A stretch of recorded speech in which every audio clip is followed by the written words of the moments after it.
Hi everyone, in this video I will show you that how you can make your Venmo transaction private. Follow these simple steps. Via the Venmo app, open the Venmo app on your device, start a payment.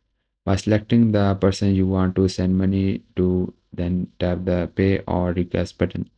Please choose your privacy setting before finalizing the payment. Look for the public button located at the bottom right. Guys, the first step is to select the privacy option.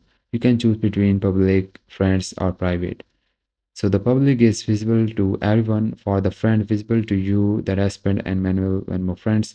For the private, only visible to you and the recipient. Guys, via the Venmo website, first log in to your account on Venmo.com. Click the Me to access your transaction.